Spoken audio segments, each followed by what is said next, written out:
السلام عليكم ورحمة الله وبركاته. الحمد لله رب العالمين. الصلاة والسلام على رسول الأمين وعلى آله وصحبه أجمعين. إن أريد إلا الإصلاح ما استطعت وما توفيقي إلا بالله عليه توكلت وإليه أنيب. رب اشرح لي صدري ويسر لي أمري واحلل عقدة من لساني يفقهوا قولي. എത്രാമത്തെ ആയത്താണ് നമ്മൾ? 15 വരെ എത്തിയതാ. ഇനി 116 മുതലാണ് അല്ലേ? അഊദു ബില്ലാഹി മിനശ് ശൈത്വാനിർ റജീം. ഇന്നല്ലദീന കഫറൂ ലൻ തുഗ്നി അൻഹും അംവാലുഹും വലാ ഔലാദുഹും മിനല്ലാഹി ശൈആ وأولئك أصحاب النار هم فيها خالدون. مثل ما ينفقون في هذه الحياة الدنيا كمثل ريح فيها سرور أصابت فيها سرور أصابت حرث قوم ظلموا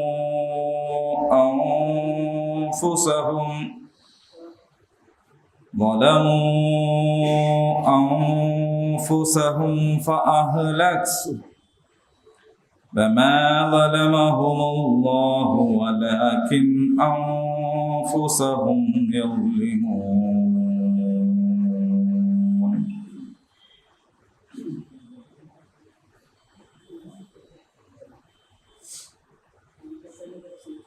അത് മതി. 116, 117 ആയത്തുകളാണ്.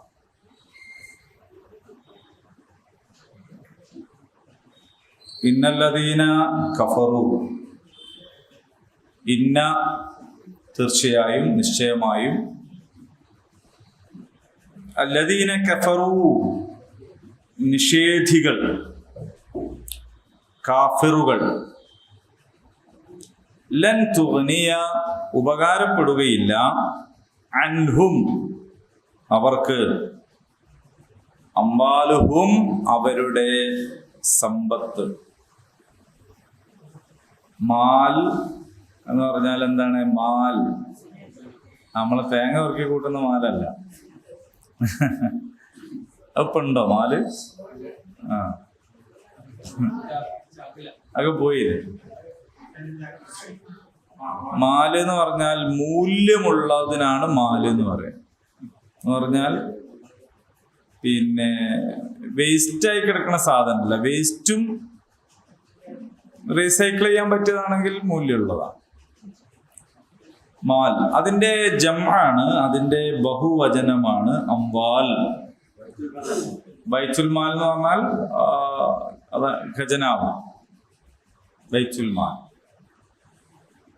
അവ പിന്നെ അംവാൽ, അംവാലുഹും അവരുടെ സമ്പത്ത്, വലാ ഇല്ല ഔലാദുഹും,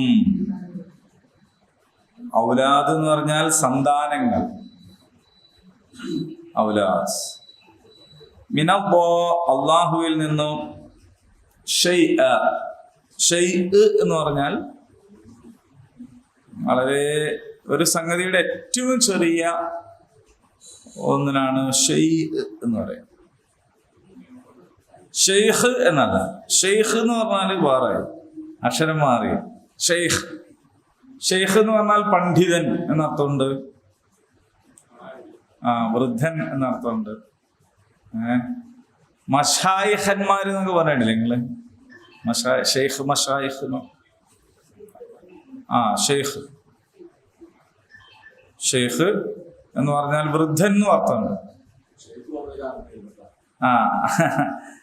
അത് മറ്റേ ഷെയ്ഖാണ്. ഷെയ്ഖ് ആലു ഷെയ്ഖ് എന്നൊക്കെ പറഞ്ഞു. ആലു ഷെയ്ഖ്, ഷെയ്ഖിന്റെ കുടുംബം. ഗൾഫിലൊക്കെ ഉള്ളവർക്കറിയാം. ആ ഷെയ്ഖ്, ഷെയ്ഖെ എന്ന് വിളിക്കൂ ചില ആൾക്കാർ. പക്ഷെ ഇതല്ല, ഇത് അക്ഷരം വേറെയാണ്. എന്ന അക്ഷരം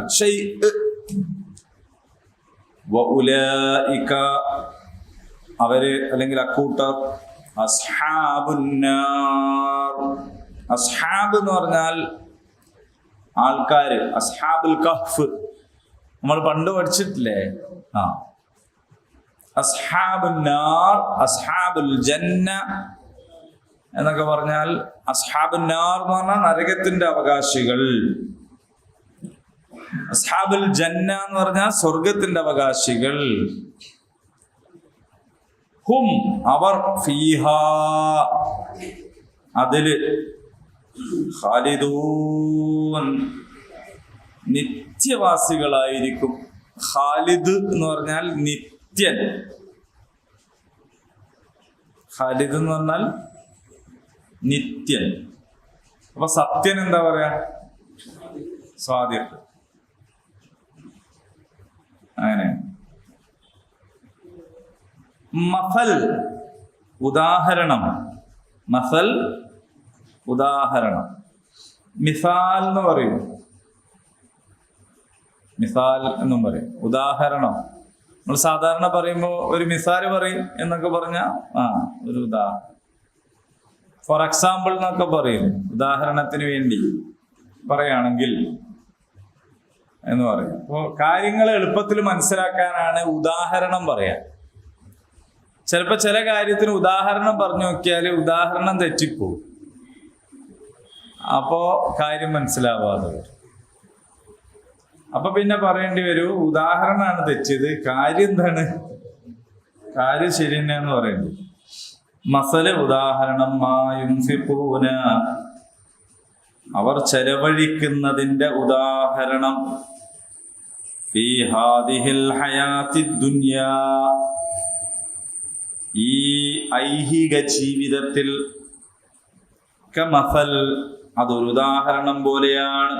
റീഹ കാറ്റ്. ഫീഹാ അതിലുണ്ട്. സിറുൻ ശൈത്യം, തണുപ്പ്. ടീച്ചറോട് പോയി തന്നെ. അസ്വാബത്ത് അത് ബാധിച്ചു, അത് ബാധിച്ചു. ഹർഫ്, ഹർഫ് എന്ന കൃഷി. ഖൗം ഒരു ജനതയുടെ. വലമോ അവർ അക്രമം കാണിച്ചു. അംഫുസഹും അവരോട് തന്നെ.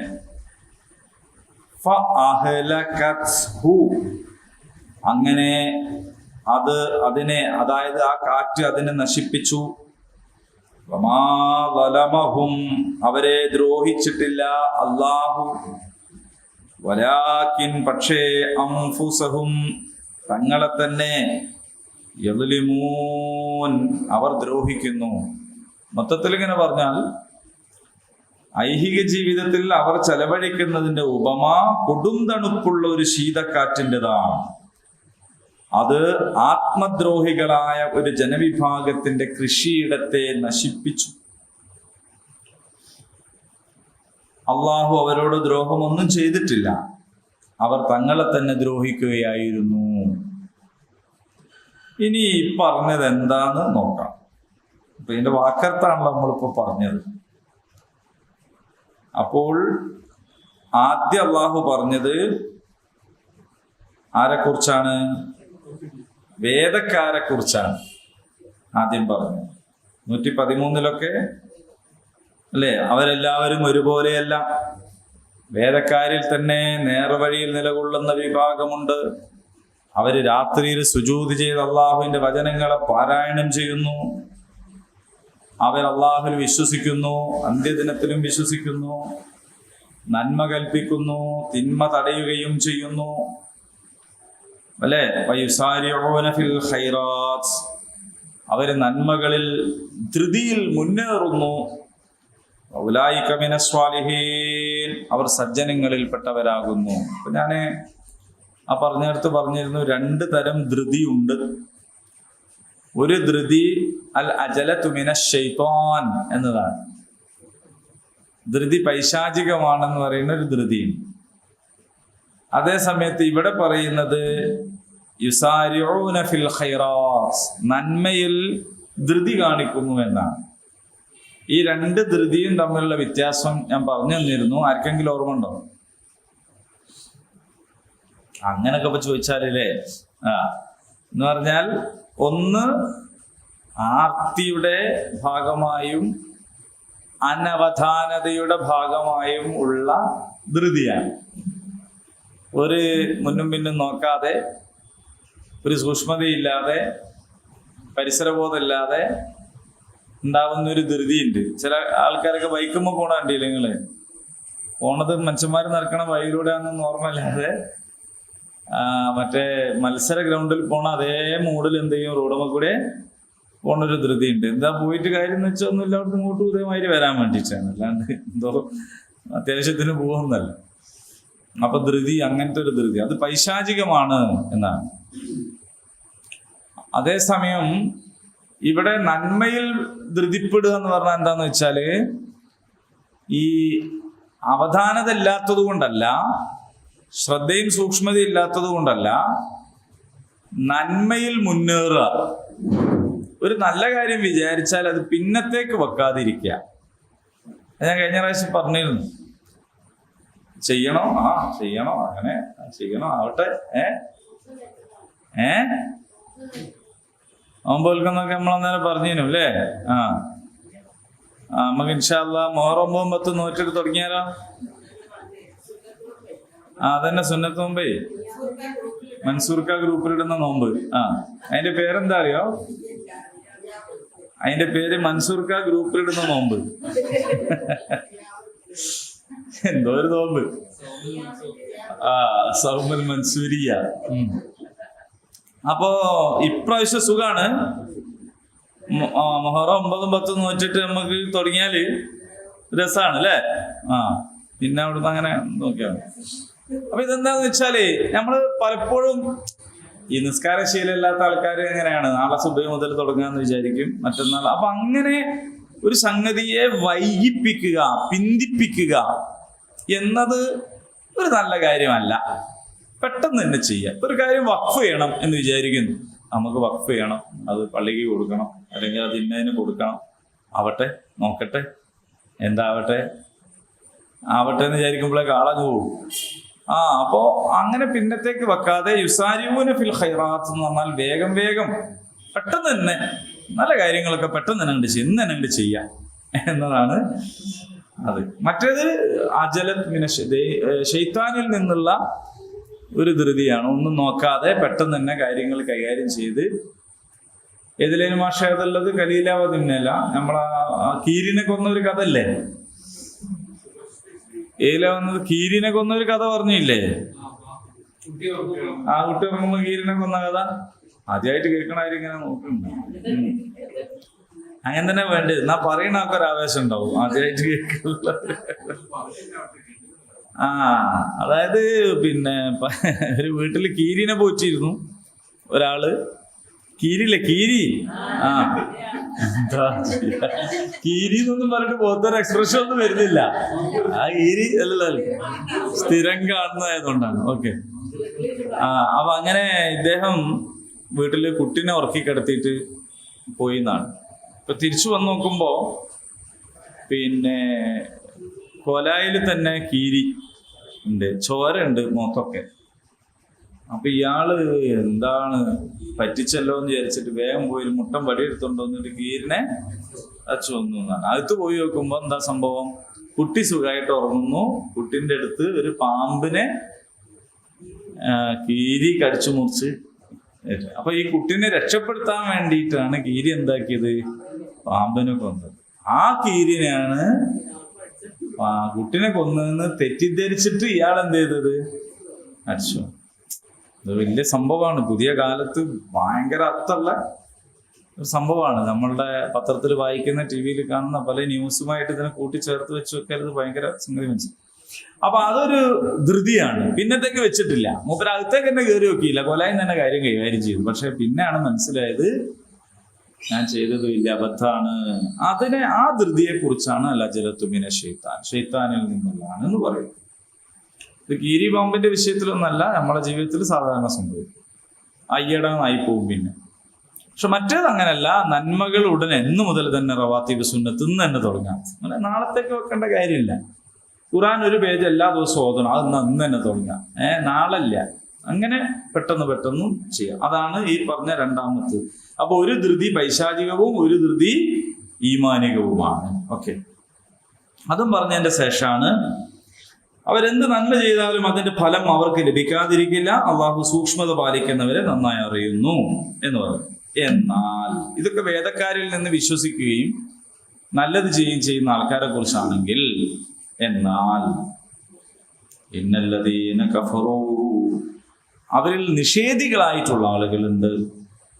ആ നിഷേധികളായ ആളുകളെ സംബന്ധിച്ചിടത്തോളം അവരുടെ സമ്പത്തോ അവരുടെ സന്താനങ്ങളോ അള്ളാഹുവിന്റെ ശിക്ഷയിൽ നിന്നും അവരെ തീരെ രക്ഷിക്കുകയില്ല. അങ്ങനെ രക്ഷപ്പെടാൻ അവർക്ക് ഉപകാരപ്പെടുകയില്ല. അവർക്ക് ഒരുപാട് സമ്പത്തൊക്കെ ഉണ്ട്, അവർക്ക് സന്താനങ്ങളും ഉണ്ട്. പക്ഷെ ആ സമ്പത്തോ സന്താനങ്ങളോ ഒന്നും എന്തല്ല, അള്ളാഹുവിന്റെ ശിക്ഷയിൽ നിന്ന് രക്ഷപ്പെടാൻ അവർക്ക് ഒരു ഉപകാരവും ചെയ്യുകയില്ല, പ്രയോജനവും ചെയ്യുകയില്ല. പിന്നെയോ ഉലൈക അസ്ഹാബുൻ നാർ, അവർ നരകാവകാശികളാണ്. ഹും ഫീഹാ ഖാലിദൂൻ, അവരതിൽ നിത്യവാസികളാണ് എന്നർത്ഥം. ഇത് നമ്മൾ പഠിക്കേണ്ടതായ ഒരു ഭാഗമാണ്. ഇതിനോട് ഉപോത്ബലകമായി ചില ആയത്തുകൾ കൂടി നമുക്ക് പറയാം. അപ്പൊ ഇതിന്റെ ഒരു ശരിയായ ഒരു പിക്ചർ നമുക്ക് കിട്ടും. സൂറ അൽ അൻഫാൽ 28-ാമത്തെ ആയത്ത്. സൂറത്തുൽ അൻഫാൽ 28. വഅലമൂ അന്നമാ അംവാലുകും വഔലാദുകും ഫിത്ന വഅന്നല്ലാഹ ഇൻദഹു അജ്റുൻ അദീം. അറിയുക, നിങ്ങളുടെ സമ്പത്തും സന്താനങ്ങളും പരീക്ഷണ ഉപാധികൾ മാത്രമാണ്, ഫിത്നയാണ്. ഫിത്ന എന്ന് പറഞ്ഞാല് മുസീബത്ത്, ഫിത്നത്ത് എന്നൊക്കെ നമ്മൾ പറയില്ലേ, നാശം എന്നുള്ള അർത്ഥത്തില്. പക്ഷെ ഇവിടെ പരീക്ഷണം എന്ന അർത്ഥത്തിലാണ് ഫിത്ന. അള്ളാഹുവിങ്കലാണ് അതിമഹത്തായ പ്രതിഫലമുള്ളത് എന്നാണ്. അപ്പൊ അൻഫാൽ 28. ഇപ്പൊ സന്താനങ്ങളും സമ്പത്തും ഉണ്ട്. ഓ, ഞങ്ങൾക്ക് സന്താനങ്ങളുണ്ടല്ലോ, സമ്പത്തുണ്ടല്ലോ എന്ന് പറഞ്ഞാൽ അള്ളാഹു ഞങ്ങളെ കൂടെയാണല്ലോ എന്ന് വിചാരിക്കുന്നവരാണ് അവര്. നമ്മളാ അൽക്കഫ് പഠിച്ചപ്പോ തോട്ടക്കാരൻ പറഞ്ഞില്ല, എൻ്റെ അടുത്താണ് കുറെ ഉള്ളത്. അപ്പൊ അയാൾ വിചാരിക്കണ എന്താ അറിയോ, ഇതൊക്കെ ഉള്ളത് കൊണ്ട് അയാൾക്കാണ് അള്ളാന്റെ ഒരു അനുഗ്രഹമൊക്കെ അയാൾക്കാണ് ഉള്ളതെന്നാണ് അയാൾ വിചാരിക്കുന്നത്. അതുകൊണ്ടാണ് അയാൾ അങ്ങനെ പറഞ്ഞത്, അന അക്സറു മിൻകമാലം വഅസ്നഫറ. മനസ്സിലായോ? നിങ്ങളൊന്നും ഇല്ലാത്ത ആൾക്കാര്, നിങ്ങൾക്ക് അള്ള ഒന്നും തന്നില്ല, അപ്പൊ എനിക്കിതൊക്കെ ഉണ്ട്, അപ്പൊ അള്ള എനിക്കാണ് തന്നത്. അപ്പൊ അള്ള ആരുടെ ഭാഗത്താണ്? എന്റെ ഭാഗത്താണ്. ഇനിയിപ്പൊ പരലോകമൊന്നുമില്ല, ഇനി അഥവാ ഉണ്ടെങ്കിൽ തന്നെ അവിടെ അള്ള ആരുടെ ഭാഗത്തേക്കും? എന്റെ ഭാഗത്തേക്കും എന്ന ന്യായമാണ് തോട്ടക്കാരൻ പറഞ്ഞത്. അയാൾ അവസാനം നശിച്ചുപോയി. അപ്പൊ സമ്പത്തുണ്ടാവുക, സന്താനങ്ങൾ ഉണ്ടാവുക എന്ന് പറഞ്ഞാൽ അള്ളാഹുവിന്റെ ഒരു അനുഗ്രഹം തന്നെയാണ്. എന്നാൽ അതെന്താണ്? ഇതൊരു പരീക്ഷണമാണ്. ഫിത്ന എന്ന് പറഞ്ഞാൽ പരീക്ഷണം. അപ്പൊ എന്താന്ന് വെച്ചാൽ നിങ്ങൾ എങ്ങനെയാണ് അത് ഉപയോഗിക്കണത് എന്നുള്ളതിനനുസരിച്ചാണ്. കുറച്ചും കൂടി ഹരമുള്ളൊരു വർത്താനം വേറെ പറഞ്ഞുതരാം. സൂറത്തു തഗാബുനിലെ 14-ാമത്തെ ആയത്ത്. യാ അയ്യുഹല്ലദീന ആമനൂ ഇന്ന മിൻ അസ്വാജികും വഔലാദികും അദുവ്വൻ ലക്കും ഫഹ്ദറൂഹും. അല്ലയോ വിശ്വസിച്ചവരെ, ഇന്ന മിൻ അസ്വാജികും, നിങ്ങളുടെ ഇണകളിൽ ഉണ്ട്, വ ഔലാദിക്കും നിങ്ങളുടെ മക്കളിലും ഉണ്ട് അദുവല്ലക്കും നിങ്ങളുടെ ശത്രുക്കൾ. നിങ്ങളുടെ ഇണകളിലും നിങ്ങളുടെ മക്കളിലും ശത്രുക്കളുണ്ട്. ഫഹ്ദറൂഹും അതിനാൽ നിങ്ങൾ അവരെ സൂക്ഷിച്ചുകൊള്ളുക. നല്ല ആയത്താണ്. പക്ഷെ നിങ്ങൾ നല്ല ആയത്താന്ന് പറയുന്നത് ഇണ എന്ന് പറഞ്ഞാൽ ഭാര്യ എന്ന് അർത്ഥം കൊടുത്തിട്ടാണ്. ഭർത്താവ് എന്ന് അർത്ഥം കൊടുത്താലോ അപ്പോഴും നല്ല ആയത്ത് തന്നെയാന്ന് പറയണം. അസ്വാജ് എന്നാണ് പറഞ്ഞിട്ടുള്ളൂ. അപ്പൊ എന്താക്ക ഇണകൾ എന്ന് പറയാം. അപ്പോ പുരുഷന്റെ ഇണയാണ് സ്ത്രീ, സ്ത്രീയുടെ ഇണയാണ് പുരുഷൻ. അദുവല്ലക്കും നിങ്ങളുടെ ശത്രുവാണ്. ഫഹ്ദറൂഹും അതിനാൽ നിങ്ങൾ അവരെ സൂക്ഷിക്കുക. അപ്പൊ എല്ലാവരും എന്നല്ല പറഞ്ഞത്, മിൻ അസ്വാജി നിങ്ങളുടെ ഇണകളിൽ എന്ന് പറഞ്ഞാൽ മുഅ്മിനീങ്ങൾ മൊത്തം വിളിക്കുകയാണ്, ഒരാളെ വിളിക്കല്ല. മൊത്തം മുഅ്മിനീങ്ങളോട് പറയാണ് നിങ്ങളുടെ ഭാര്യമാരിലും മക്കളിലും നിങ്ങൾക്ക് ശത്രുക്കളുണ്ട്. അപ്പൊ അവരെ നിങ്ങൾ സൂക്ഷിക്കണം.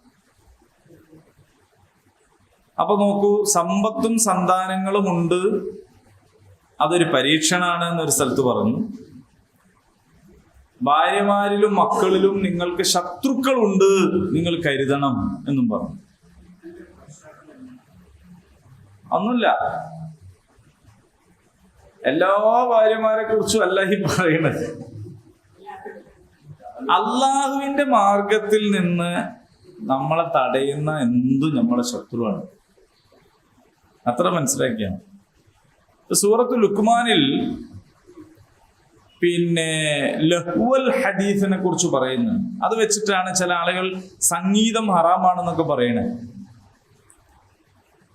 പക്ഷെ ആ കൂട്ടത്തിൽ അള്ളാഹു പറയുന്നുണ്ട് ലിയുദില്ലു അൻ സബീലി, അള്ളാഹുവിന്റെ മാർഗത്തിൽ നിന്ന് തെറ്റിക്കുന്നത് എന്ന് പറയുന്നു. അപ്പൊ അള്ളാഹുവിന്റെ മാർഗത്തിൽ നിന്ന് തെറ്റിക്കുന്ന സംഗീതം അത് തെറ്റാണ്, ഹറാമാണ്. അള്ളാഹുവിന്റെ മാർഗത്തിൽ നിന്ന് തെറ്റിക്കുന്ന വയലും ഹറാമാണ്. അള്ളാഹിന്റെ മാർഗത്തിൽ നിന്ന് തെറ്റിക്കുന്നത് എന്നതാണ് അതിന്റെ അടിവരയിടേണ്ട കാര്യം. അള്ളാഹുവിന്റെ മാർഗത്തിൽ നിന്ന് തെറ്റിക്കുന്ന മക്കളും ഭാര്യയും ഒക്കെ ശത്രുക്കളാണ്. അള്ളാഹുവിന്റെ മാർഗത്തിൽ നിന്ന് ആരാണോ തെറ്റിക്കുന്നത് അതൊക്കെ ശത്രുപക്ഷത്താണ്. ഇത്രേ ഉള്ളൂ ഇതിന്റെ സംഗതി. അത് ചിലപ്പോ സ്വന്തം തോന്നലാണെങ്കിൽ ആ തോന്നലാണ് ശത്രു. ഒരു പുസ്തകമാണെങ്കിൽ ആ പുസ്തകമാണ് ശത്രു കേട്ടോ. ഒരു എന്തെങ്കിലും ഒരു ഫംഗ്ഷൻ ആണ്, അപ്പൊ അതാണ് നമ്മളെ ശത്രു. മനസ്സിലായിണ്ടോ? അപ്പൊ നമ്മള് അള്ളാഹുവിന്റെ മാർഗത്തിൽ, അപ്പൊ അത് നിസ്കരിക്കാൻ പോലും മാത്രല്ല എല്ലാ സംഗതിയും. അപ്പൊ അള്ളാഹുവിന്റെ വിധിവിലക്കനുസരിച്ച് ജീവിക്കുന്നതിന് തടസ്സം സൃഷ്ടിക്കുന്ന എന്തെല്ലാം ഉണ്ടോ അതെല്ലാം എന്ന് കണ്ടാൽ മതി. ലിയുദില്ലു അൻ സബീലി, അതെന്താന്ന് ഓരോരുത്തരാണ് ആലോചിച്ച് നോക്കേണ്ടത്. ആ ആ ആ മാതാപിതാക്കളും സഹോദരങ്ങളൊക്കെ ഇതിൽപ്പെട്ട തന്നെയാണ്. പക്ഷേ മാതാപിതാക്കളോടുള്ളതിനേക്കാൾ ഒരു മനുഷ്യന്റെ അറ്റാച്ച്മെന്റ് ആരോടായിരിക്കും എന്ന് വെച്ചാൽ, ഇപ്പൊ നിങ്ങൾ നോക്ക്, ഖുർആനിൽ എവിടെയും മക്കളെ നോക്ക് എന്ന് പറഞ്ഞില്ല. അത് ജൈവികമായ ഒരു സംഭവമാണ്. മക്കളെ നോക്കൂ, ഉമ്മാനെ നോക്ക്, വാപ്പാനെ നോക്ക് എന്ന് പറയുകയും ചെയ്തിട്ടുണ്ട്. അല്ല, അങ്ങനല്ല, അതൊരു ജന്തുസഹമായ സംഗതിയല്ലല്ലോ. അതാണ് ഞാൻ ജൈവികം എന്ന് പറഞ്ഞത്. ജന്തുസഹമായ ഒരു കാര്യമാണ് മക്കളെ നോക്കുക എന്ന് പറയുന്നത്. അതേ സമയത്ത് ഏതെങ്കിലും ഒരു തള്ളപ്പശു പശുക്കിടാവിന് നോക്കുന്നത് പോലെ ഒരു മൂരിക്കുട്ടൻ തള്ളപ്പശുവിനെ നോക്കണ നമ്മൾ കാണൂല. കാരണം അത് ജന്തുസഹമായൊരു സംഗതിയല്ല, മാനവികമായ ഒരു കാര്യമാണ്. അപ്പൊ അതുകൊണ്ട് അത് വേറെ തന്നെ പറയുകയും പഠിപ്പിക്കുകയും വേണം. ഇവിടെ എന്താ സംഭവം എന്ന് വെച്ചാൽ, ഒരാൾ പിഴച്ചു പോകാനുള്ള കാരണം അതിലേറ്റവും പ്രധാനപ്പെട്ടത് സാധാരണയായത് എന്ന നിലക്കാണ് പറയുന്നത്. അപ്പൊ അത് ഭാര്യന്റെയും മക്കളുടെയും കാര്യത്തിൽ അവരെ താല്പര്യങ്ങൾക്കനുസരിച്ച് നിൽക്കുന്നത് കൊണ്ട് ഒക്കെയാണ് എന്തായി പോകുന്നത്, അള്ളാഹുവിന്റെ മാർഗത്തിൽ നിന്ന് തെറ്റിപ്പോകുന്നതെങ്കിൽ അത് നിങ്ങൾ സൂക്ഷിക്കണം.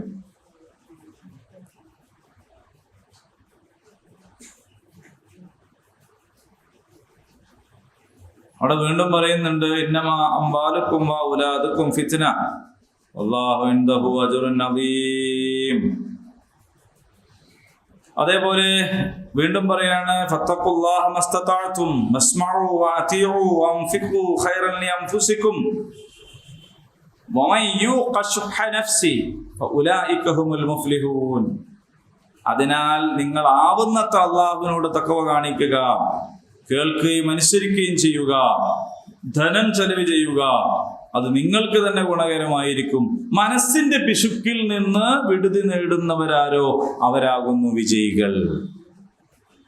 അപ്പൊ ചിലപ്പോ മനസ്സ് തന്നെയായിരിക്കും, സ്വന്തം മനസ്സും ചിന്തകളും താല്പര്യങ്ങളും തന്നെയായിരിക്കും നമ്മുടെ ശത്രുപക്ഷത്ത് ഉണ്ടാവുക എന്നാണ്. ഓക്കെ, അപ്പോ ഇനി സൂറ ലുഖ്മാനിൽ അള്ളാഹു പറയാണ്, സൂറ ലുഖ്മാൻ 33.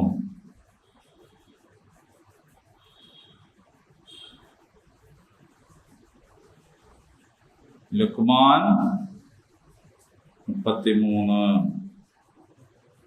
യാ അയ്യുഹന്നാസ്, ജനങ്ങളെ വിളിച്ചുകൊണ്ടാണ് പറയുന്നത്. അല്ലയോ മനുഷ്യരെ, തഖൂ റബ്ബക്കും, നിങ്ങൾ നിങ്ങളുടെ റബ്ബിനെ സൂക്ഷിക്കുക. വഹ്ശൗ യൗമൻ ലാ യജ്സി വാലിദുൻ അൻ വലദിഹി വലാ മൗലൂദുൻ ഹുവ ജാസിൻ അൻ വാലിദിഹി ഷൈആ. മനുഷ്യരെ, നിങ്ങൾ നിങ്ങളുടെ നാഥനെ സൂക്ഷിക്കുക. ഒരു പിതാവിനും തന്റെ മകനൊരു ഉപകാരവും ചെയ്യാനാവാത്ത, ഒരു മകനും തന്റെ പിതാവിനൊട്ടും പ്രയോജനപ്പെടാത്ത ഒരു നാളിനെ നിങ്ങൾ ഭയപ്പെടുക. ഇന്ന വഅദല്ലാഹി ഹഖ്ഖുൻ, അല്ലാഹുവിന്റെ വഅദ അത് സത്യമാണ്. ഫലാ തഗുറന്നകുമുൽ ഹയാത്തുദ് ദുനിയാ വലാ യഗുറന്നകും ബില്ലാഹിൽ ഗറൂർ. അതിനാൽ ഐഹിക ജീവിതം നിങ്ങളെ വഞ്ചിക്കാതിരിക്കട്ടെ, ഒരു കൊടും ചതിയനും അള്ളാഹുവിന്റെ കാര്യത്തിൽ നിങ്ങളെ വഞ്ചിക്കാതിരിക്കട്ടെ. അപ്പൊ അവിടെ പിതാവിനെ മകനുമായിട്ടും മകനെ പിതാവുമായിട്ടും ബന്ധപ്പെടുത്തിയിട്ടും അത് പറഞ്ഞു. അപ്പൊ ബാപ്പാണെന്ന് വിചാരിച്ചിട്ട് എന്തെങ്കിലും ചെയ്തു കൊടുക്കാൻ കഴിയില്ല, മോനാണെന്ന് വിചാരിച്ച് തിരിച്ചും ചെയ്തു കൊടുക്കാൻ പറ്റാത്തൊരു ദിവസം വരാനുണ്ട്. ആ ദിവസത്തെ നിങ്ങൾ പേടിച്ചോളി എന്ന് അല്ലാഹു തആല പറയാണ്. അപ്പൊ സമ്പത്തും സന്താനങ്ങളിലും മതിമറന്നു പോവുക,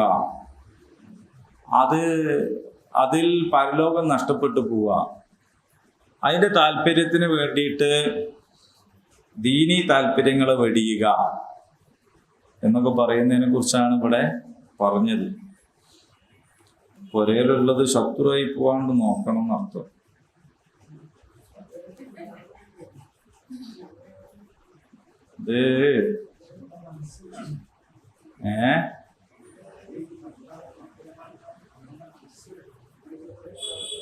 മനസ്സിന്റെ മാത്രല്ല മത്സരന്റെ പ്രശ്നം എന്താ അറിയോ? ഇതിലൊക്കെ പ്രശ്നം എന്താന്ന് വെച്ചാല് നമ്മക്ക് പ്രധാനം ആര് എന്നുള്ളൊരു ചോദ്യമാണ്. നമുക്ക് ഏറ്റവും പ്രധാനം ആരാണ്? അള്ളാഹ് വെറുതെ പറഞ്ഞാ പോരാ. അത് നമ്മക്ക് വെറുതെ ഇരിക്കുമ്പോ അള്ളാഹു തന്നെയാണ് പ്രധാനം, ഒരു സംശയമൊന്നുമില്ല, എല്ലാവർക്കും അറിയത്തില്ലേ. ഓരോ സമീപനത്തിൽ നമ്മക്ക് ആരാണ് വലുത് എന്നാണ് പ്രശ്നം. നമ്മളെ സമീപനത്തിൽ ആരാണ് നമുക്ക് വലുത്? ഒരു പൈസ ചെലവാക്കണ വിഷയത്തില് അള്ളാഹ്ക്ക് പൊരുത്തമുള്ളതാണോ എന്ന് നോക്കലുണ്ടോ, ഓക്ക് പൊരുത്തമുള്ളതാണോ നോക്കലെന്നുള്ള. കല്യാണമൊക്കെ വരുമ്പോ, വീടുണ്ടാക്കുമ്പോ, അടുക്കള സെറ്റ് ചെയ്യുമ്പോ, അന്നേരമൊക്കെ ലോഡഡ് ഫ്രൈസ് മറ്റേ സാധനമൊക്കെ വാങ്ങുമ്പോ അപ്പൊക്കെ ആരാ നമുക്ക് വലുത്? അള്ളാഹ് തന്നെയാണോ വലുത്? മക്കളാണോ വലുത്?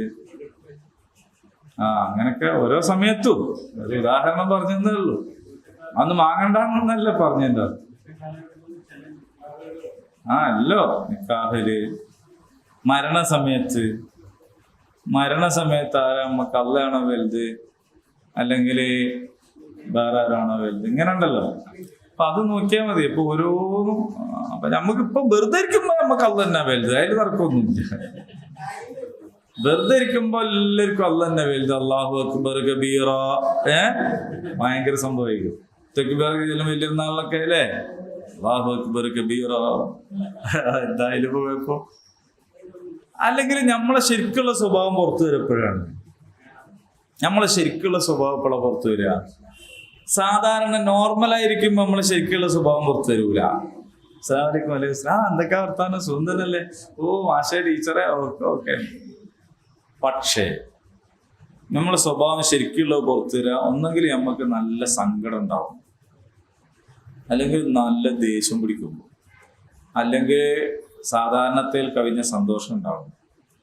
എന്ന് പറഞ്ഞാൽ നമ്മളുടെ ഒരു സാധാരണ സമയത്തല്ല, ഒന്നെങ്കിൽ സങ്കടം ഉണ്ടാവുമ്പോൾ, അപ്പൊ നമ്മളെ നോർമൽ സമയം മാറി സങ്കടത്തിന്റെ ആയി. അല്ലെങ്കിൽ ഭയം ഉണ്ടാവുമ്പോൾ അത് നോർമൽ അല്ല, മാറി അല്ലെ. അല്ലെങ്കിൽ ദേഷ്യം വരുമ്പോൾ അത് മാറി. അല്ലെങ്കിൽ അത്യാഹ്ലാദം ഉണ്ടാവുമ്പോൾ മാറി. ഇങ്ങനെയുള്ള സമയത്ത് നമ്മൾ ആരാന്നുള്ളതാണ്.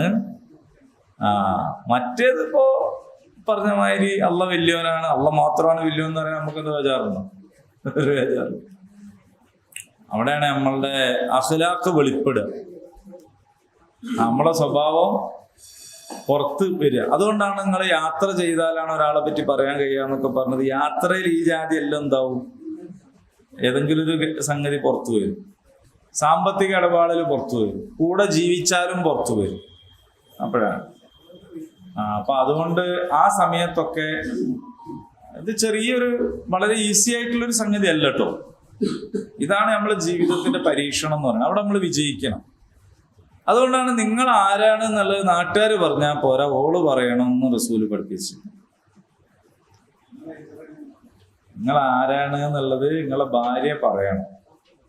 എന്ന് പറഞ്ഞാൽ മുഹമ്മദ് അലി നല്ല ആളാണെന്ന് മുഹമ്മദ് അലിന്റെ ഭാര്യ പറയണതാണ്. പക്ഷേ ഭാര്യ നല്ലതാവണം, അങ്ങനെയുണ്ട് ഒരു സംഗതി. മോശപ്പെട്ട ഒരു ഭാര്യയാണെങ്കിൽ നല്ല ഭർത്താവിനെ കുറിച്ച് നല്ലത് പറയില്ല. നല്ല ഭാര്യ നല്ല ഭർത്താവിനെ കുറിച്ച് നല്ലത് പറഞ്ഞാലാണ് നല്ലതാവുക. തിരിച്ചു ഒരു പെണ്ണിന് കിട്ടാവുന്ന സർട്ടിഫിക്കറ്റ് എന്താന്ന് വെച്ചാൽ ഭർത്താവിൽ നിന്നാണ്. ആണ് സർട്ടിഫിക്കറ്റ്. ഈ സർട്ടിഫിക്കറ്റ് കാണിച്ചാലാണ് ആടെ കഴിച്ചിലാവുള്ളൂ. ഇങ്ങനെ വരച്ച വരയിൽ നിർത്തിയാലൊക്കെ ഇപ്പൊ കിട്ടുമല്ല, ഒരുപാട് കിട്ടും. അവിടെ ചെന്നാലുള്ള കഥ വരച്ച വരയിൽ നിർത്തുന്ന ആൾക്കാരൊക്കെ ഉണ്ട്. കുറച്ചൊരു സമാധാനം ഖുർആൻ ക്ലാസ്സിന് വരുമ്പോഴാണെന്നാണ്. ആ സമയത്ത് 1 മണിക്കൂർ സമയം നിങ്ങളെ വെച്ചല്ല കേട്ടോ. ഒന്നും പറയില്ലല്ലോ. ഇല്ല. ഇനി അടുത്ത ആയത്തിന്റെ ഒരു മറിയുണ്ട്, അത് പറയാം. അതെന്താന്ന് വെച്ചാല് നമ്മൾ സാധാരണ ചോദിക്കണ ഒരു ചോദ്യ ഉത്തരവാണ്. ഇവിടെ തന്നെ എത്രയോ പ്രാവശ്യം നമ്മൾ അതിനെ കുറിച്ച് ചർച്ച ചെയ്തിട്ടുണ്ട്. എത്രാമത്തെ ആയത്തെ നമ്മളിപ്പോ എടുത്ത് 116 ആയത്ത്. അത് നോക്കി നോക്ക് എന്തായാലും പറയണത്. ഇന്നല്ലദീന കഫറൂ ലൻ തുഗ്നിയ അൻഹും അംവാലുഹും വലാ ഔലാദുഹും മിനല്ലാഹി ശൈആ ഉലൈക അസ്ഹാബുൻ നാരി ഹും ഫീഹാ ഖാലിദൂൻ. അത് കഴിഞ്ഞു. ഇനി 17. മസലു മാ യുൻഫിഖൂന ഫീ ഹാദിഹിൽ ഹയാത്തിദ് ദുനിയാ കമസലി റീഹിം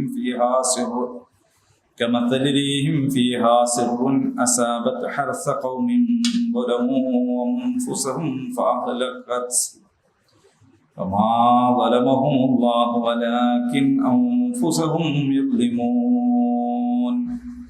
നിഷേധികളായ ആളുകൾ ചെലവഴിക്കുന്നതിന്റെ ഉപമ. കഴിഞ്ഞ ക്ലാസ്സിൽ നമ്മൾ പറഞ്ഞില്ല മാഷേ, നന്മ ഉപകാരം തമ്മിലുള്ള വ്യത്യാസത്തെ കുറിച്ച്. ഇപ്പൊ നിഷേധികളായ ആളുകളും ചെലവഴിക്കുന്നു. ഇത് നമുക്ക് പലപ്പോഴും സംശയം ഉണ്ടാകുന്ന ഒരു കാര്യമാണ്.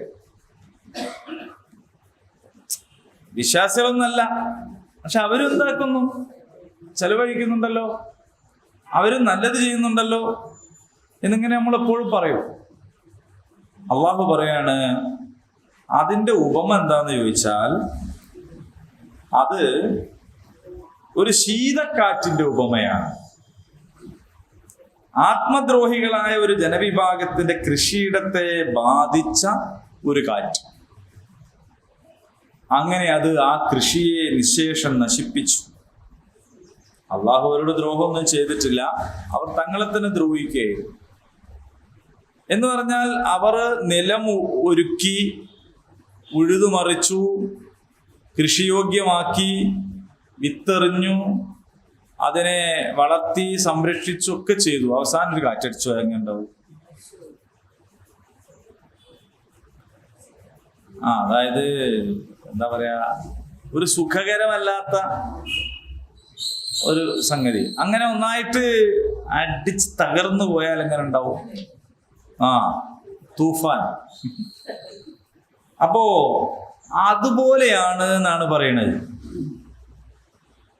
കാരണം എന്താന്ന് വെച്ചാൽ അടിസ്ഥാനം ഇല്ലാതെയാണ് അവർ ചെയ്തത്. ഇത് സൂറത്തുൽ ഇസ്രായിൽ അള്ളാഹു പറയുന്നത്. ഇപ്പൊ ഖുർആന് ഒരു ഭാഗത്തെ വേറൊരു ഭാഗം കൊണ്ട് വിശദീകരിക്കുന്നതാണല്ലോ. സൂറ ഇസ്രായിൽ നമ്മൾ പഠിച്ച സൂറത്താണ് കേട്ടോ. മൻ കാന യുരീദുൽ ആജിലത അജ്ജൽനാ ലഹു ഫീഹാ മാ നശാ. സൂറ ഇസ്രാ 18, സൂറത്തുൽ ഇസ്രാ 18, 17-ാം അധ്യായത്തിലെ 18-ാമത്തെ ആയത്ത്. 17, 18. മൻ കാന യുരീദുൽ ആജിലത അജ്ജൽനാ ലഹു ഫീഹാ മാ നശാ ലിമൻ നുരീദു ثم جعلنا له جهنم يصلاها مذموما مدحورا.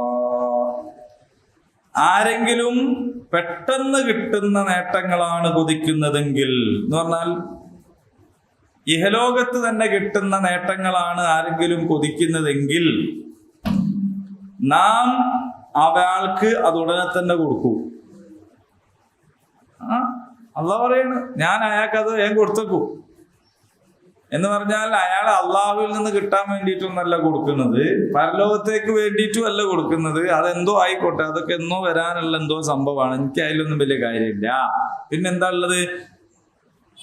ഇവിടെ നിന്ന് തന്നെ കിട്ടുക. എന്താ ഇവിടെ നിന്ന് തന്നെ കിട്ടുക എന്ന് പറഞ്ഞാല് ഒരു മനസ്സുഖം ഉണ്ടാവുക. ഒരാൾക്കൊരു വീടുണ്ടായി കൊടുത്തു, ഒരു ആത്മസംതൃപ്തിയാണ്. ഒരാളുടെ ഒരു കുട്ടിന്റെ പഠിക്കാനുള്ള ഫീസ് അടച്ചു കൊടുത്തു, പഠിക്കട്ടെ, അത് കാണുമ്പോൾ നമുക്കൊരു സുഖമാണ്. ഈ ആത്മസുഖത്തിന് വേണ്ടി, സംതൃപ്തിക്ക് വേണ്ടി, നന്ദി പ്രകടനത്തിന് വേണ്ടി, തിരിച്ചെന്തെങ്കിലും കിട്ടാൻ വേണ്ടി ഒക്കെ ചെയ്യുന്ന കാര്യങ്ങൾ അള്ളാഹു പറയാണ്, അജ്ജൽനാലഹു, നാം ധൃതിയിൽ തന്നെ അവനത് കൊടുത്തേക്കും. നാം ഉദ്ദേശിക്കുന്നത് കൊടുക്കും. സുമ്മ ജഅൽനാ ലഹു ജഹന്നമ യസ്ലാഹാ മദ്മൂമൻ മദ്ഹൂറാ. പിന്നെ നാം അവന് നൽകുക നരകമാണ്. നിന്ദ്യനും ദിവ്യകാരുണ്യം നിഷേധിക്കപ്പെട്ടവനുമായി അവൻ അവിടെ കത്തിയേരിയും. അപ്പൊ നിങ്ങൾ എന്തേ നല്ല ചെയ്തിട്ട് എന്ന് ചോദിക്കരുത്. കാരണം നല്ലതും ചെയ്ത എന്തിനാണ്? മനസ്സിലായില്ല? നല്ലതും ചെയ്ത് എന്തിനാണ്? ഇവിടുത്തേനാണ്. അത് കിട്ടിയേ, അത് കിട്ടി. പിന്നെ മറ്റോടത്ത് കിട്ടുമോ? ഇപ്പൊ നമ്മളൊരു പണിയെടുക്കണത് ഒരു സ്ഥലത്തു നിന്ന് കൂലിട്ടാനാണ്, അത് കിട്ടിക്കഴിഞ്ഞു. പിന്നെ കുറച്ച് കഴിഞ്ഞാൽ പിന്നെയും കിട്ടണമെന്ന് പറഞ്ഞാൽ കിട്ടുമോ? അത് കിട്ടും. അപ്പൊ സ്വഹാബിക്ക് സംശയം. അദ്ദേഹം ചോദിച്ചു, നല്ല റസൂലേ, ഇവിടുന്ന് കിട്ടാനെന്നല്ല ചെയ്യുന്നത് പരലോകത്തും കിട്ടാൻ തന്നെ. പക്ഷെ ഇവിടുന്ന് ആളുകൾ പുകഴ്ത്തിയാലോ? നമ്മൾ ആഗ്രഹിക്കുന്നില്ല, പക്ഷെ ആളുകൾ പുകഴ്ത്തി. അപ്പൊ ബേജാറായി. എന്താ ചെയ്യാ? റസൂൽ പറഞ്ഞു, അത് ബേജാറാകണ്ട, അത് വിശ്വാസികൾക്ക് വേഗം കിട്ടുന്ന പ്രതിഫലമാണ്. എന്ന് പറഞ്ഞാൽ പരലോകത്തുനിന്നും കിട്ടും, അതിന്റെ മുമ്പായിട്ട് എന്നുണ്ടല്ലോ ഒരു കാത്തിക്കുമ്പോ കിട്ടുന്ന ഒരു സംഗതിയാണ്, വേറെ വരാനുണ്ട്. അപ്പൊ ഉദ്ദേശം എന്തായിരിക്കണം? അവിടുന്ന് കിട്ടാൻ വേണ്ടി ആണെങ്കിൽ ഇവിടുന്ന് കിട്ടുന്നത് എന്തിനാണ്? നല്ലതാണ്. ഇവിടുന്ന് കിട്ടാൻ വേണ്ടിയാ ചെയ്തെങ്കിൽ ഇവിടുന്ന് കിട്ടുന്നത് എന്താണ്? അതന്നെ ഉണ്ടാവുള്ളൂ എന്നർത്ഥം. ഇതവിടെ പറഞ്ഞു. പിന്നെ അള്ളാഹു പറയാണ് സൂറ അൽ ഫുർഖാൻ 23, സൂറത്തുൽ ഫുർഖാൻ 23, സൂറത്തുൽ ഫുർഖാൻ. നമ്മളെ ഖുർആൻ ആയത്ത് ഒരു ആയത്ത് മാത്രം അല്ല, അത് വെച്ചിട്ട് മറ്റതും കൂടി പഠിക്കണം, എന്നാലും അതിന്റെ മൊത്തം ഒരു പിക്ചർ കിട്ടുക.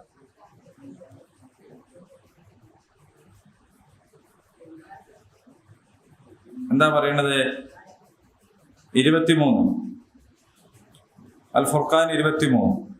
وَقَدِمْنَا إِلَى مَا عَمِلُوا مِنْ عَمَلٍ فَجَعَلْنَاهُ هَبَاءً മൻസൂറാ.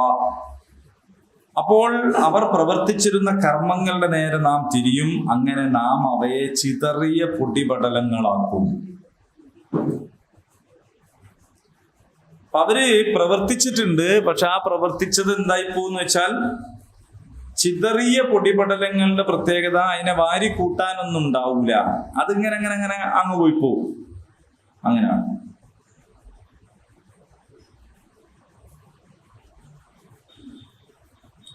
അവിടെ ഇനി ഒരു ഉദാഹരണം കൂടി പറയാം, എന്നിട്ട് അവസാനിപ്പിക്കാം. അത് 24-ാം അധ്യായം സൂറത്തുൽ നൂർ.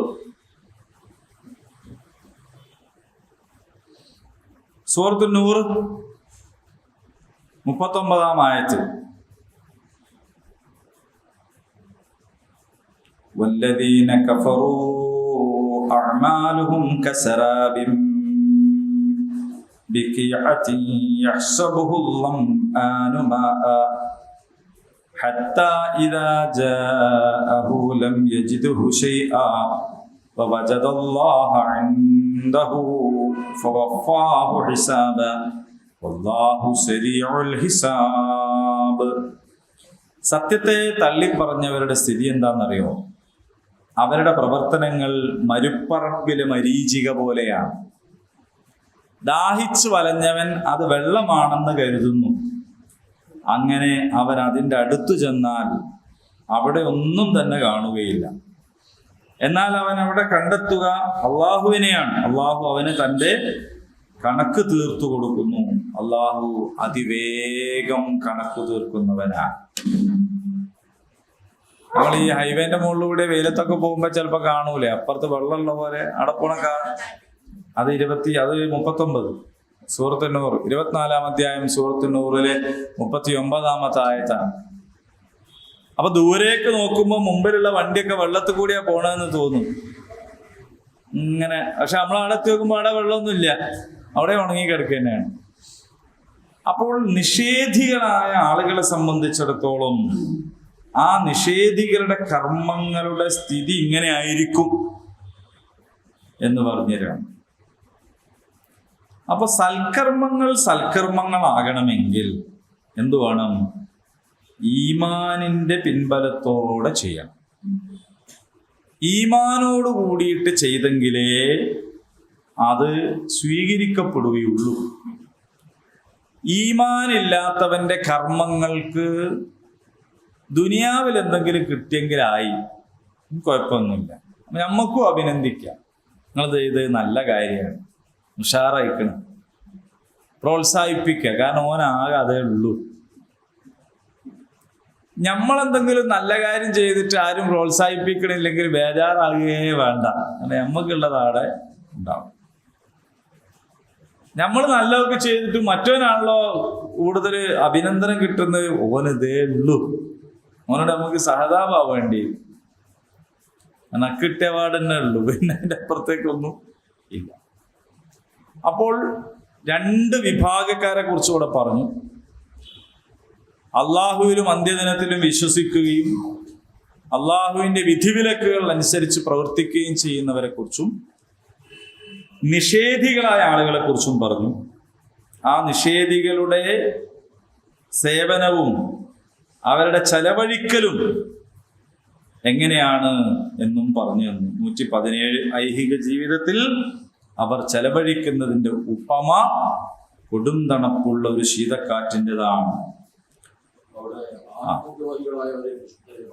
ആത്മദ്രോഹികൾ എന്ന് പറയാൻ കാരണം പരിശുദ്ധ ഖുർആനിന്റെ കാഴ്ചപ്പാടിൽ അള്ളാഹു ആരെയും ദ്രോഹിക്കുന്നില്ല, ആക്രമിക്കുന്നില്ല. അള്ളാഹു ഒരാളുടെ കർമ്മത്തെയും പാഴാക്കൂല. നേരത്തെയും പറഞ്ഞു അത്. പിന്നെ ഇവർക്ക് കിട്ടുന്ന ദ്രോഹം എന്താന്ന് ചോദിച്ചാൽ അവർ തന്നെ അവരോട് കാണിക്കുന്ന ദ്രോഹമാണ്. മനസ്സിലായോ? സ്വന്തത്തോട് അതിക്രമം ചെയ്തവർ എന്നാണ്, കുറ്റം ചെയ്തവരെ ഖുർആൻ അഭിസംബോധന ചെയ്യുന്നത്. ആത്മദ്രോഹമാണ് ഒരാൾ ചെയ്യുന്ന ശിർക്കും കുഫറും നിഫാഖും റിയാവും. ഇതൊക്കെ ആത്മദ്രോഹമാണ്, സ്വന്തത്തോടാണ് ദുൽമ ചെയ്യുന്നത്. അപ്പൊ അള്ളാഹു ആരെയും ദ്രോഹിക്കുകയില്ല. അള്ളാഹു എല്ലാവരുടെ മുമ്പിലും 2 വഴി കാണിച്ചു കൊടുത്തു, ബുദ്ധി കാണിച്ചു കൊടുത്തു, അവസരം നൽകി, എല്ലാം ചെയ്തു. പിന്നെ തെറ്റ് ചെയ്യുന്ന ആള് വിചാരിക്കേണ്ട അയാൾ മറ്റേ ആളെ ദ്രോഹിക്കുകയാണെന്ന്. അയാൾ വേറെ ആരെയും ദ്രോഹിക്കുകയല്ല ചെയ്യുന്നത്, അയാളെ തന്നെ ദ്രോഹിക്കുകയാണ് ചെയ്യുന്നത്. ഇത് ഇസ്ലാമിന്റെ വളരെ മർമ്മപ്രധാനമായ ഒരു വീക്ഷണമാണ്. സ്വന്തത്തോട് ദുൽമ ചെയ്യുന്നവർ. നിങ്ങളൊരാളെ ചീത്ത വിളിച്ചാൽ, നബി ഒരിക്കലും പറഞ്ഞില്ലേ നിങ്ങൾ വാപ്പാനെ ചീത്ത പറയരുത്. അപ്പൊ വാപ്പാനാരും ചീത്ത അറിയാൻ നബി ചോദിച്ചു. നിങ്ങൾ വേറെ ഉള്ളവന്റെ വാപ്പാനെ ചീത്ത പറഞ്ഞാല് നിങ്ങളെ വാപ്പാനെ ചീത്ത അറിയില്ല തന്നെയാണ്. നിങ്ങളൊരാളെ ദ്രോഹിച്ചാൽ അത് നിങ്ങളെ തന്നെ ദ്രോഹിക്കല. ഇത് വളരെ പ്രധാനപ്പെട്ട ഒരു സംഗതിയാണ്. അപ്പൊ ആത്മദ്രോഹികളായ ആളുകൾ, കാരണം അവരവരെ പടച്ച സൃഷ്ടാവിനെയാണ് തള്ളിപ്പറയുന്നത്. അവർക്ക് വേണ്ടിയിട്ട് അള്ളാഹു അറിയിച്ചു കൊടുത്ത സന്മാർഗത്തെയാണ് അവർ അവഗണിക്കുന്നത്. അവരിലേക്ക് വന്ന നബിയെയാണ് അവർ നിഷേധിക്കുന്നത്. അവരുടെ സ്വാർത്ഥ താല്പര്യങ്ങൾക്കും മോഹങ്ങൾക്കും വേണ്ടിയാണ് അവർ സത്യത്തെ മറച്ചു വെക്കുന്നത്.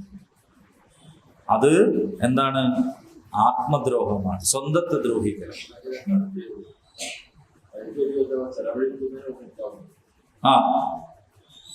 അതായത് ഈ പറഞ്ഞുകൊണ്ടിരിക്കുന്ന ആയത്തിന്റെ മുമ്പുള്ള ആയത്തിനോടാണ് നമ്മൾ കണക്ട് ചെയ്യേണ്ടത്.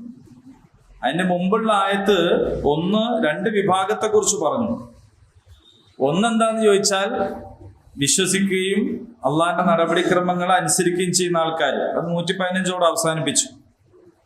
പിന്നെ 116 തുടക്കം ഇന്നല്ലദീന കഫറൂ, നിഷേധികളായ ആളുകൾ. ആ നിഷേധികളായ ആളുകളുടെ സമ്പത്തും സന്താനങ്ങളും അള്ളാഹുവിൽ നിന്നുള്ള ശിക്ഷയിൽ നിന്ന് അവരെ രക്ഷിക്കുകയില്ല, അവർ നരകവാസികളായിരിക്കും. അപ്പൊ ചോദ്യം, അവരുടെ ചെലവഴിക്കലോ? അവരുടെ ചെലവഴിക്കലിന്റെ ഉപമ കാറ്റ് വന്ന് നശിച്ചു പോകുന്ന കൃഷി പോലെയാണ്. ആത്മദ്രോഹികളായ അവർ ആര്? ഇന്നല്ലദീന കഫറു, ആ നിഷേധികളായ ആത്മദ്രോഹികളായ ആ ആളുകൾ എന്താണ്? അവരെ അവരെന്താ ചെയ്യുന്നതെന്ന് ചോദിച്ചാൽ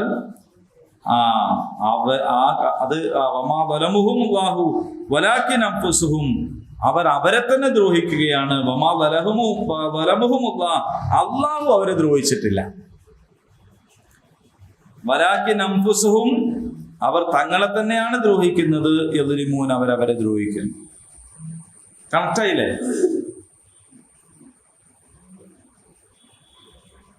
ഈ ഒറ്റ വാക്കർത്ഥങ്ങൾ വായിച്ചു നോക്കൂ, അപ്പൊ കുറച്ചുകൂടി ക്ലിയർ ആവും. എന്താണ്? വമാ ലലമഹും, അവരെ ദ്രോഹിച്ചിട്ടില്ല അല്ലാഹു. വലാകിൻ, പക്ഷേ അൻഫുസഹും, തങ്ങളെ തന്നെയാണ് യദ്ലിമൂൻ, അവർ ദ്രോഹിക്കുന്നത്. അപ്പൊ ഈ കൃഷി നശിച്ചു പോകുന്നത്, അവരുടെ ചെലവഴിക്കൽ അള്ളാഹു സ്വീകരിക്കാത്തത്, അവര് നരകത്തിൽ ചെന്ന് പതിക്കുന്നത് ഒന്നും അള്ളാഹു അവരെ ദ്രോഹിക്കുന്നത് കൊണ്ടല്ല, അവർ സ്വന്തത്തെ തന്നെ ദ്രോഹിക്കുന്നത് കൊണ്ടാണ്.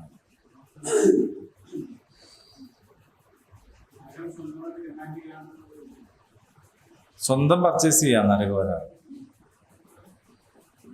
ഏതോ ഒരു ജർമ്മൻ കഥയോ ഏതോ ഒരു സംഗതിയിലോട്ട് പറയുന്നുണ്ട്, ഒരാള് നരകത്തിന്റെ കാവൽക്കാരനോട് ചോദിച്ചോലു ഇവിടെ എന്തെല്ലാം ഉള്ളത്. അപ്പൊ നരകത്തിന്റെ കാവൽക്കാരൻ പറഞ്ഞല്ലോ ഇവിടെ ഒന്നുമില്ല. പിന്നെ നരകം ഭയങ്കര സംഭവം, അത് ഓരോരുത്തരും കൊണ്ടുവരുന്നതാണെന്ന് പറഞ്ഞു. വരുന്നവര് കൊണ്ടുവരിക ചെയ്യാ, ഇവിടെ കാലിയാണ് എന്ന് പറഞ്ഞാല് ഓരോരുത്തരുടെയും അതാപുമായിട്ടാണ് ഓരോരുത്തർ വരുന്നത്.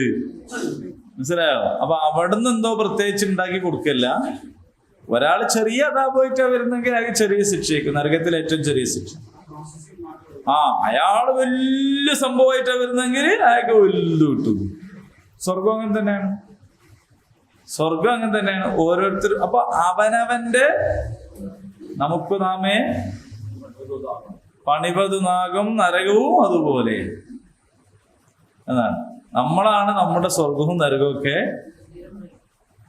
തീരുമാനിക്കണല്ല, ഉണ്ടാക്കുന്നത്, തീരുമാനിക്കല്.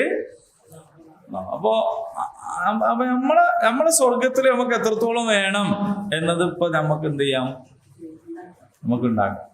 അതിന് തുറന്ന് വിശാലമാക്കിയിട്ടിരിക്കുകയാണല്ലോ. ഓരോ പ്രതിസന്ധികളും നമുക്കുള്ള സാധ്യതകളാണ്, ഓരോ പ്രതിസന്ധികളും. മുക്മിനീങ്ങൾ അജബൽ അംറിൽ മുക്മിൻ, മുക്മിനീങ്ങളുടെ കാര്യം അത്ഭുതമാണ്. അവരുടെ കാലിൽ ഒരു മുള്ളു തറച്ചാൽ അത് അവർക്ക് എന്താവും, പുണ്യം കിട്ടും. കാരണം അതിന് സുബറുണ്ടാവും, അള്ളാഹിനോട് ദുആ ചെയ്യും. അപ്പൊ അതിനൊരു ഗുണമാണ്. ഒരു സന്തോഷം ഉണ്ടായി, മതിമറന്ന് പരിധി വിടൊന്നും ചെയ്യൂല, ഞമ്മക്കൊന്ന് ആഘോഷിക്കണ്ടേന്ന് വെച്ചിട്ട് പൊട്ടിക്കൂല. അപ്പൊ ഓനെന്താണ്, അവിടെയും അവന് സ്വർഗം. ഇപ്പൊ എന്തു ചെയ്താലും പുണ്യം കിട്ടുന്ന, ഫലം കിട്ടുന്ന ഒരു സാഹചര്യമാണ് മുഅ്മിനിന്. മുഅ്മിൻ അല്ലാത്ത ഒരാള് സന്തോഷം വന്നാലും പഞ്ചായത്തിന്റെ പാലത്തിന്റെ അടുത്ത് പോയി വാങ്ങും, സങ്കടം വന്നാലും പാലത്തിന്റെ അടുത്ത് പോയി വാങ്ങും. എപ്പോ നോക്കിയാലും ആടെ തിരക്കന്നെ. കാരണം എന്താ വെച്ചാ കുറെ ദുഃഖിക്കുന്ന ആൾക്കാരായിരിക്കും, കുറെ സന്തോഷിക്കുന്ന ആൾക്കാരായിരിക്കും. പിന്നെ സന്തോഷമൊന്നും ഇല്ലല്ലോ എന്ന് വിചാരിക്കണവരും ഉണ്ടാവും, ദുഃഖമൊന്നും ഇല്ലല്ലോ എന്ന് വിചാരിക്കണവരും ഉണ്ടാവും. ഇങ്ങനെ എപ്പോ നോക്കിയാലും അവിടെ തിരക്കാണ്. കണ്ടില്ല നിങ്ങള്, അവിടെ പോകാൻ കഴിയാത്ത തിരക്കാണ്. എല്ലാം പോവും. ഇപ്പൊ യൂണിസെക്സിന്റെ കാലാണല്ലോ, ആണുങ്ങൾക്ക് വേറെ പെണ്ണുങ്ങൾക്ക് വേറെ എന്നൊന്നും ഇല്ല. അതിങ്ങനെ ഒന്നിച്ച് എല്ലാം ആയി.